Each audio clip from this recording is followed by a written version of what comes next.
গণতন্ত্র, জবাবদিহিতা, স্বচ্ছতা ও অন্তর্ভুক্তিমূলক শাসন ব্যবস্থা এবং যার ভিত্তি হবে সাম্য ন্যায় বিচার এবং টেকসই উন্নয়ন।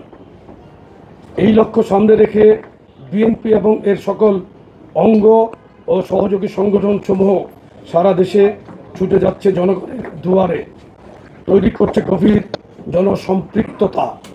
বিশেষভাবে দেশের তরুণ সমাজের আকাঙ্ক্ষা, চিন্তা ও সৃজনশীলতাকে রাষ্ট্র গঠনের চালিকা শক্তিতে পরিণত করার লক্ষ্যে বাংলাদেশ জাতীয়তাবাদী যুবদল, জাতীয়তাবাদী স্বেচ্ছাসেবক দল ও জাতীয়তাবাদী ছাত্রদল একযোগে কাজ করে চলেছে।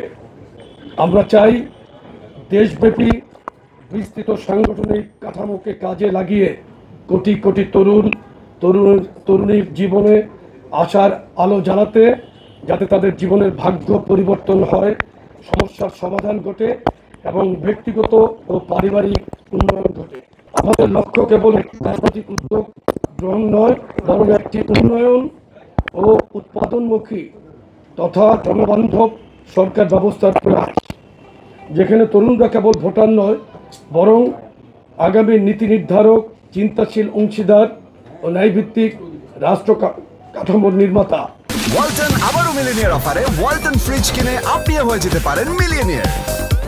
মিলিনিয়ার ছড়াছড়ি দেশ জুড়ে, এটা শুধু ওয়ালটনই পারে। এই প্রেক্ষাপটে বিএনপির ভারপ্রাপ্ত চেয়ারম্যান জনাব তারেক রহমানের একটি অভূতপূর্ব ও জনসম্পৃক্ত নির্দেশনায় বাংলাদেশ জাতীয়তাবাদী যুবদল, স্বেচ্ছাসেবক দল ও ছাত্রদল যৌথভাবে দেশের 10টি সাংগঠনিক বিভাগকে 4টি বৃহত্তর বিভাগে ভাগ করে গ্রহণ করেছে একটি সমন্বিত ও গতিশীল কর্মসূচি। আমাদের লক্ষ্য তরুণদের ক্ষমতায়ন, রাষ্ট্রীয় নীতি নির্ধারণে অংশগ্রহণ, সৃজনশীলতার বিকাশ, কৃষি, পরিবেশ নগরায়ন, প্রযুক্তি ও রাজনৈতিক অধিকার এবং তারুণ্যের ক্ষমতায়নে একটি আধুনিক, মানবিক ও নিরাপদ বাংলাদেশ নির্মাণ। এই প্ল্যাটফর্ম হবে একটি উন্মুক্ত ও যুক্তিনির্ভর সংলাপের ক্ষেত্র, যেখানে মতবিনিময় হবে গঠনমূলক, পর্যালোচনামূলক এবং ভবিষ্যৎমুখী। সংলাপের ভিত্তি হবে বিএনপি ও যুগপৎ আন্দোলনের শরিক দলসমূহ ঘোষিত 31 দফা রূপরেখা এবং বিএনপির ভারপ্রাপ্ত চেয়ারম্যান জনাব তারেক রহমান প্রদত্ত দিক নির্দেশনা ও রাজনৈতিক দর্শন। এখন আমি 4টি কর্মসূচির সময়সূচি ও বিষয়বস্তু আপনাদের কাছে পেশ করছি। প্রথম কর্মসূচি চট্টগ্রাম বিভাগের চট্টগ্রামে, তারিখ 9 এবং 10 মে 2025, বিভাগ চট্টগ্রাম ও কুমিল্লা বিভাগের সমন্বয়ে চট্টগ্রামে সেমিনার। 9 মে সেমিনারের মূল প্রতিপাদ্য কর্মসংস্থান ও বহুমাত্রিক শিল্পায়ন নিয়ে তারুণ্যের ভাবনা। সমাবেশ 10 মে তারুণ্যের রাজনৈতিক অধিকার প্রতিষ্ঠার সমাবেশ। দ্বিতীয় কর্মসূচি খুলনা উপজেলা বিভাগের সমন্বয়ে খুলনাতে, ভেন্যু খুলনাতে, তারিখ 16 এবং 17 মে সেমিনার। 16 মে সেমিনারের মূল প্রতিপাদ্য একদিন। 17 মে সমাবেশ, তারুণ্যের রাজনৈতিক অধিকার প্রতিষ্ঠার সমাবেশ। তৃতীয় কর্মসূচি ভেন্যু বগুড়াতে হবে। রাজশাহী বিভাগ এবং রংপুর বিভাগের সমন্বয়ে এটা বগুড়াতে হবে।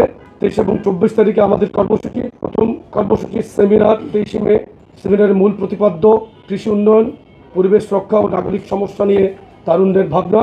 পরের দিন সমাবেশ 24 মে, তারুণ্যের রাজনৈতিক অধিকার প্রতিষ্ঠার সমাবেশ। চতুর্থ কর্মসূচি, সর্বশেষ কর্মসূচি ঢাকাতে ঢাকা বিভাগ, ফরিদপুর বিভাগ, সিলেট এবং ময়মনসিংহ বিভাগের সমন্বয়ে ঢাকাতে কর্মসূচিটি অনুষ্ঠিত হবে। তারিখ 27 এবং 28 মে। সেমিনার 27 মে, সেমিনারের মূল প্রতিপাদ্য তারুণ্যের রাজনৈতিক ভাবনা ও অর্থনৈতিক মুক্তি। এবং বরাবর মতো সমাবেশ 28 মে, তারুণ্যের রাজনৈতিক অধিকার প্রতিষ্ঠার সমাবেশ। আমাদের বিশ্বাস, বিএনপির 3 অঙ্গ ও সহযোগী সংগঠনের এই আয়োজন কেবল রাজনৈতিক কর্মসূচি নয়, বরং এটি একটি প্রজন্মের সঙ্গে সংলাপ করার সেতুবন্ধন, একটি জনভিত্তিক, ন্যায্য ও অন্তর্ভুক্তিমূলক রাষ্ট্র নির্মাণের ভিত্তি প্রস্তর। এই কর্মসূচিগুলোর মাধ্যমে জনগণের মতামত ও চিন্তা ভাবনা সংগ্রহ করা হবে, যার ভিত্তিতে আমরা আমাদের রাজনৈতিক ও সামাজিক নীতিগুলোকে আরও জনকল্যাণমুখী ও মানুষের চাহিদা অনুযায়ী পরিমার্জিত করতে পারব। তরুণদের একাগ্রতা, সম্পৃক্ততা ও অংশগ্রহণের মাধ্যমে আমরা আমাদের নীতি নির্ধারণ প্রক্রিয়াকে আরও জনমুখী ও জনগণের কাছে দায়বদ্ধ রাখার চেষ্টা করব ইনশাআল্লাহ।